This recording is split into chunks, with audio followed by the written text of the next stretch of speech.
Assalamualaikum warahmatullahi wabarakatuh. Perkenalkan Bu, saya Rio, RDV Citra Rio Vika, nomor NIM-nya 2126004 kali 34. Nah, berikut saya akan menjawab pertanyaan UAS dari Bu Utami mengenai perusahaan 3M. Ya, pertanyaan adalah perusahaan 3M hingga kini masih eksis dengan varian produk dan layanan mengglobal. Menurut saudara, faktor apa yang dominan dimiliki ketika saudara melajari konsep dan teori organisasi pembelajaran? Mengapa demikian? Berikan bukti dan faktanya. Nah, di sini Bu, faktor dominan yang dimiliki 3M menurut konsep dan teori organisasi, menurut saya bahwa organisasi pembelajaran adalah organisasi di mana orang terus-menerus memperluas kapasitas mereka untuk menciptakan hasil yang benar-benar mereka inginkan, di mana pola baru dan ekspansi pemikir diasuh, di mana aspirasi kolektif dibebaskan, dan di mana orang-orang terus-menerus belajar melihat bersama-sama secara menyeluruh. Dengan demikian, maka perusahaan 3M mampu bertahan di tengah gempuran perubahan global maupun persaingan dengan beberapa macam perusahaan, dan 3M terus melakukan inovasi, menciptakan produk yang bermanfaat atau dicari untuk kebutuhan konsumen sehari-hari. Hal itu tentunya memberikan dampak keberlangsungan usaha dari perusahaan 3M sendiri, sehingga sekarang 3M masih berdiri ini karena inovasi yang banyak dilakukan seperti itu. Nah, inovasi ini dibuktikan dibuktikan dengan nilai penjualannya, bahwa pada tahun 2000 3M itu hanya mencapai penjualan sebesar 16,7 miliar US dollar dengan produksi lebih dari 60.000 unit pada tahun 2000 itu. Sebagian besar penjualan itu disumbang dari produk-produk lama, yaitu sebesar 35% dari total penjualan. Nah, sedangkan sisanya diperoleh dari penjualan produk-produk baru yang diperkenalkan pada tahun 2000. Nah, atau sebesar 65% dari total penjualannya. Nah, dari produk 65% itu, hal ini membuktikan bahwa 3M adalah perusahaan yang mengutamakan inovasi dalam mengembangkan produk-produknya, sehingga perusahaan tersebut mampu sustainability-nya itu bertahan hingga saat ini, karena 3M sudah membudayakan setiap karyawannya untuk membebaskan berkreasi, berinovasi, dan memberikan ide kreatifnya kepada perusahaan. Nah, sehingga 3M saat ini banyak mendapat pengakuan dan penghargaan dari Amerika maupun negara lain mengenai inovasi dan terobosan pengembangan produk-produknya. Hal ini bisa diraih 3M karena perusahaan juga menerima setiap masukan atau inovasi dari semua karyawannya. Jadi 3M itu sangat demokratis sekali menurut saya, karena 3M mampu menyerap aspirasi inovasi dari karyawannya, sehingga 3M membebaskan karyawannya untuk bereksperimen, memberikan produk-produk baru yang bisa diterima masyarakat atau dibutuhkan masyarakat saat ini, seperti itu. Makanya penjualannya 3M sendiri mematok bahwa 35% aja ya pakai produk lama, yang sisanya adalah inovasi produk baru yang dilahirkan dari pemikiran-pemikiran karyawan-karyawannya. Nah, berikut kita saksikan videonya, yaitu Innovation Culture of 3M. Seperti itu. Ini untuk jawaban soal nomor 1.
Kemudian adalah soal yang kedua, saya akan menjawab dari Ibu.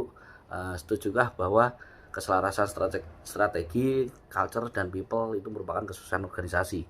Berikan argumentasi saudara dengan tunjukkan bagaimana dinamika yang dapat saudara ceritakan dari berbagai sumber tentang perusahaan 3M Innovation hingga info terkini yang menjadikan perhatian untuk di-warning, dipertahankan, atau dikembangkan. Nah, menurut pendapat saya sangat setuju bahwa keselarasan strategi, culture, dan people itu merupakan kesuksesan organisasi. Nah, 3M sendiri menurut saya telah mengutamakan kebudayaan untuk berinovasi. Hal ini dibuktikan dengan keterbukaan perusahaan 3M sebagai berikut. 3M memberikan kesempatan bagi karyawannya untuk mengejar proyek individu mereka. Yang berikutnya, 3M memberikan kesempatan bagi karyawan untuk menangani proyek secara pribadi. Nah, berikutnya lagi, 3M memberikan toleransi terhadap kegagalan produk dan bahkan menganggap jika kegagalan dapat diubah menjadi keberhasilan. 3M tentu saja memberikan reward terhadap kesuksesan produk. Nah, dan yang berikutnya adalah yang terakhir, 3M bahkan menghabiskan biaya research and development yang 2 kali lebih banyak dibandingkan dengan perusahaan sejenis. Nah, dari sini menurut saya 3M sudah memberikan budaya bahwa kebebasan berekspresi untuk karyawannya, untuk kebebasan untuk berinovasi itu diberikan penuh terhadap karyawannya atau people-nya. Nah, di sini budaya, strategi, dan people-nya itu ngeblend menjadi satu, ya kan? Ngeblend menjadi satu untuk mendapatkan ide-ide cemerlang yang baru lagi seperti itu, sehingga nggak menutup kemungkinan bahwa 3M ini pasti akan melahirkan produk-produk baru dengan inovasi baru, karena dari strategi, culture, people itu sudah menjadi satu keselarasan di perusahaan 3M ini. Dari situ menurut saya ini wajib dipertahankan dan terus dijalankan agar 3M bisa berkembang dan menciptakan inovasi-inovasi baru. Nah, karena kalau ini tidak dikembangkan dan 3M hanya membuat produk yang hanya itu saja, mungkin dia akan kalah dengan perkembangan zaman, dengan digemburnya produk-produk baru, dia akan kalah, dia akan tumbang. Makanya sangat bagus sekali bahwa keselarasan strategi, culture, terus people ini menjadi satu, di blend jadi satu dengan 3M ini, itu sudah bagus sekali ya. Nah, dari sini Bu, kita simak video berikutnya, yaitu tentang 3M Culture of Innovation. Mari kita simak. 15% means that anybody can have an idea that's not even in their work area and work on it. 50% culture is part of the DNA of 3M. It's the one thing I say I love about 3M the most. 15% culture typically starts with someone testing something out just on their own. But then very quickly you realize that in order to make a bigger impact, you need to connect with others.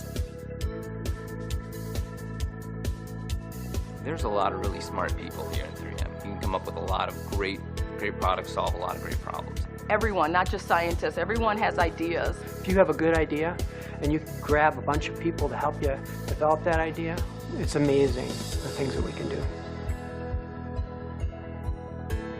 A new idea is like a fledgling bird. It needs to be nurtured and protected until it sees the light of day and can stand on its own. 3M's history has shown that new ideas are really the source of innovation. Much of that innovation has come from 15% projects. Post-it notes, multi-layer optical film, tri-factor braces, Cubitron, even Command. All of those things came about because somebody had an idea and shared it with someone else who could help them, and it changed the world. 15% culture really started in 1925. Dick Drew had worked on automotive masking tape. He worked on it during lunch breaks, evening times. And his boss, William McKnight, he created 15% culture because he realized giving somebody freedom was really good for the company. Everyone at 3M has the opportunity to be working on new things through their 15%. My coworker is a beekeeper, and I've done projects around sustainability, so we work together to bring honeybees here to campus. I'm looking at how augmented reality can benefit manufacturing. I developed new platforms for 3M in clean tech. I use glass bubbles for 3D printing. I brought solar light to school children in southern Ethiopia. It only takes one idea in order for something really big to happen in 3M. So, what will you do? What will you do? What will you do with your 15%?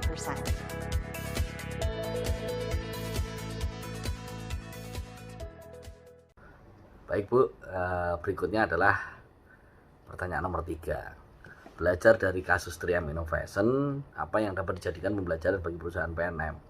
Jelaskan secara konkret. Oke, jadi gini, di PNM sendiri kita sudah menerapkan keselarasan strategi, culture, dan people. Hal itu terbukti bahwa